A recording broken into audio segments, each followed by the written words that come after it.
সঙ্গীতা রান্নাঘরে নতুন একটা রেসিপিতে তোমাদের সবাইকে স্বাগত জানাই। তো ফ্রেন্ডস, আজকে আমার রান্নাঘরে কিন্তু একটা দারুণ রেসিপি শেয়ার করব। সেটা কি বলো তো? সেটা হলো গিমা শাক। তো গিমা শাক কিন্তু অনেকের কাছেই প্রিয়, আবার অনেকের কাছেই অপ্রিয়। আমার কাছে কিন্তু খুবই প্রিয় একটা রেসিপি।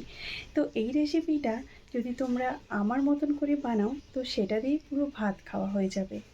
তো তার জন্য কিন্তু পুরো রেসিপিটা দেখো, আশা করি তোমাদের ভালো লাগবে। ভালো লাগলে অবশ্যই লাইক করবে, শেয়ার করবে, আর চ্যানেলটাকে সাবস্ক্রাইব করে আমার পাশে থাকবে। আমিও কথা দিচ্ছি তোমাদের পাশে থাকবো। আর গিমা শাকের কিন্তু অনেক ধরনের রেসিপি হয়, যেমন বড়া, চচ্চড়ি, বাটা। তো প্রতিটা রেসিপি কিন্তু খুব ভালো লাগে। তো চলো বেশি কথা না বলে রেসিপিটা তোমাদের বানিয়ে দেখাই। তো ফ্রেন্ডস, গিমা শাকের চচ্চড়ির জন্য এখানে দেখো আমি গিমা শাক নিয়েছি, আর গিমা শাকটাকে একটু ছোটো ছোটো করে কেটে নিয়েছি। আর এখানে নিয়েছি বেগুন। তো এই বেগুনগুলো কিন্তু আমাদের বাগানেরই বেগুন। তো দেখো জাস্ট এক্ষুনি তুলে নিয়ে এলাম। আর নিয়েছি দুটো আলু। তো এবারে চলো আলু বেগুনটাকে আমি কেটে নিই। তো গিমার যেরকম কাটা হয় আলু বেগুন, তো সেইভাবে কিন্তু কেটে নেব। গিমা শাকের চচ্চড়ির জন্য এখানে আমি দেখো আলুগুলো কেটে নিয়েছি এইভাবে সরু সরু করে, আর বেগুনও কিন্তু সেইভাবে কেটেছি, আর এগুলোকে ধুয়ে নিয়েছি আগে থেকে। আর এখানে নিয়েছি পেঁয়াজ। তো এখানে নিয়েছি দুটো বড় সাইজের পেঁয়াজ। আর গিমা শাকের চচ্চড়িতে একটু পেঁয়াজের পরিমাণটা বেশি দিলে খেতে কিন্তু খুব ভালো লাগে। গিমা যে কোনো রেসিপিতে পেঁয়াজের পরিমাণ একটু যদি বেশি দাও খুব সুন্দর হয়। তো এগুলো আমার সব কিছু ধোয়া আছে। আর এখানে দেখো গিমা শাকটাও কিন্তু আমি ধুয়ে ভালো করে জলের মধ্যে রেখে নিয়েছি, তো আরও একটু ভালো করে ধোয়ার জন্য। তো এবারে চলো গিমা শাকটা আমি কিভাবে বানাই সেটাই তোমাদের আমি শেয়ার করব। সেদিকে আমি ওভেনটা ধরিয়ে কড়াইটাও বসিয়ে দিয়েছি। তো এবারে আমি দিয়ে দেব প্রথমেই তেল। আর গিমা শাকের চচ্চড়িতে কিংবা গিমা শাকের যে কোনো রেসিপিতে সর্ষের তেলটা কিন্তু মাস্ট তোমরা দিয়ে রান্না করবে। আর সর্ষের তেলে রান্না করলে কিন্তু মানে টেস্টটা কিন্তু আরও দ্বিগুণ হয়ে যায়। তো আমি পরিমাণ মতন তেল দিয়ে দিয়েছি। তেলটাকে এবারে একটু গরম করে নিতে হবে। কিন্তু গরম হয়ে গেছে। প্রথমেই দিয়ে দেবো ফোড়নে একটা শুকনো লঙ্কা। তো শুকনো লঙ্কাটাকে একটু দেখো আমি লাল লাল করে ভেজে নিলাম। এবারে দিয়ে দেবো এখানে 5 ফোড়ন। তো 1 চামচ 5 ফোড়ন দিয়ে দিলাম। তো ফোড়নটাকে একটু ভেজে নিলাম। এবারে দিয়ে দেবো পেঁয়াজ। তো পেঁয়াজটা একটু হালকা ব্রাউন করে ভেজে নিতে হবে। আর গিমা রেসিপিতে পেঁয়াজটা কিন্তু একটু হালকা ভাজলে খুব ভালো হয়। তো বেশি ভাজলে কিন্তু এতটা ভালো লাগবে না। তো একটু হালকা করে ভেজে একবার গিমার রান্না করে দেখবে, মানে এই চচ্চড়ি করে দেখবে, খুব সুন্দর হয়।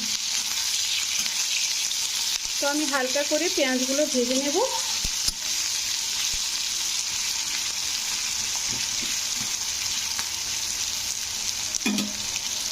পেঁয়াজগুলো কিন্তু আমার ভাজা হয়ে গেছে। দিয়ে দেবো এতে একটা কাঁচা লঙ্কা। লঙ্কাটা দিয়ে একটু জাস্ট নাড়াচাড়া করে এবারে আমি এর মধ্যে দিয়ে দেব আলু।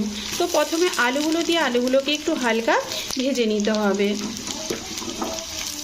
আলুগুলো দিয়ে একটু হালকা ভাজা করে নিতে হবে। তো প্লিজ তোমাদেরকে এখানে একটা কথা বলি, মানে এই গিমা শাকটা কিন্তু অন্ধ্রপ্রদেশে পাওয়াই যায় না, মানে যেত না। আমি এত বছর এসেছি কোনো দিন দেখতে পাইনি, কিন্তু হঠাৎ একদিন চোখে পড়ে যেতে শাকটা সঙ্গে সঙ্গে তুলে এনে তাই তোমাদেরকে রেসিপিটা একটু শেয়ার করে দিলাম। তো তোমরা কিন্তু কিছু মনে করবে না। তো আমি যখনই মানে এই নতুনত্ব রেসিপিগুলো শেয়ার করি, কোথাও আমি খুঁজি যে কোথায় পাই, আমার ফ্রেন্ডসদেরকে একটু শেয়ার করতে চাই। তো আমারও কিন্তু খুব ভালো লাগে এই গিমের শাকের চচ্চড়ি বা গিমা শাকের বড়া বা গিমা শাকের বাটা। তো তোমাদের কার ভালো লাগে এই গিমার আইটেমগুলো আমাকে একটু কমেন্ট করে জানাবে।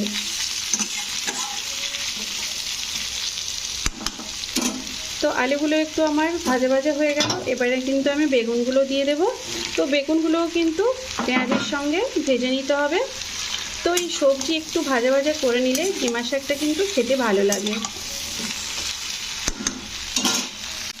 তো বেগুনগুলো একটু নাড়তে এবারে আমি এর মধ্যে লবণটা দিয়ে দেব।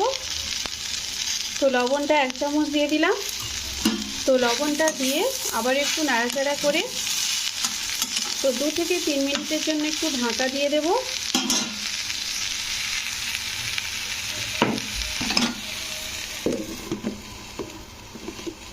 আর ওভেনটা একটু স্লোতে রাখবো।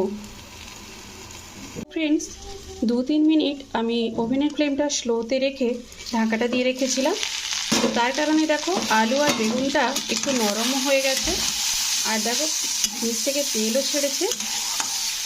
তো এইভাবে ঢাকিয়ে ঢাকিয়ে যদি কিমাটা বানাও তো দেখবে জলও লাগবে না, আর টেস্টও কিন্তু খুব সুন্দর হবে।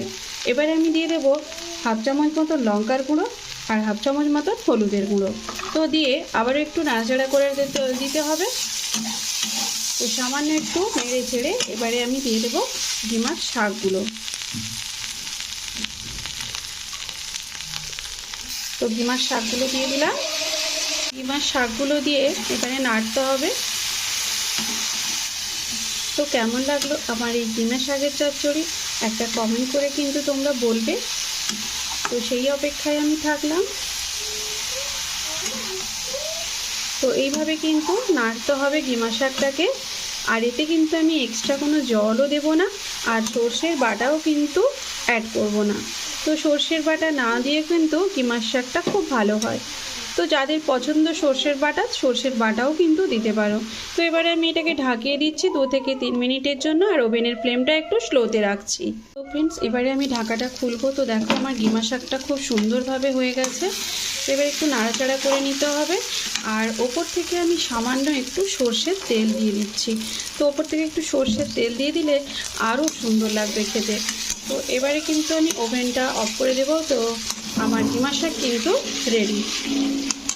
শাকটাকে আমি একটা প্লেটের মধ্যে নিয়ে নেব। তো দেখো ফ্রেন্ডস কি সুন্দর লাগছে দেখতে। তো অবশ্যই তোমরা এভাবে একবার ট্রাই করতে পারো। তো চলো ভিডিওটা এখানেই শেষ করছি, দেখা হচ্ছে তোমাদের সঙ্গে নেক্সট একটা ভিডিওতে।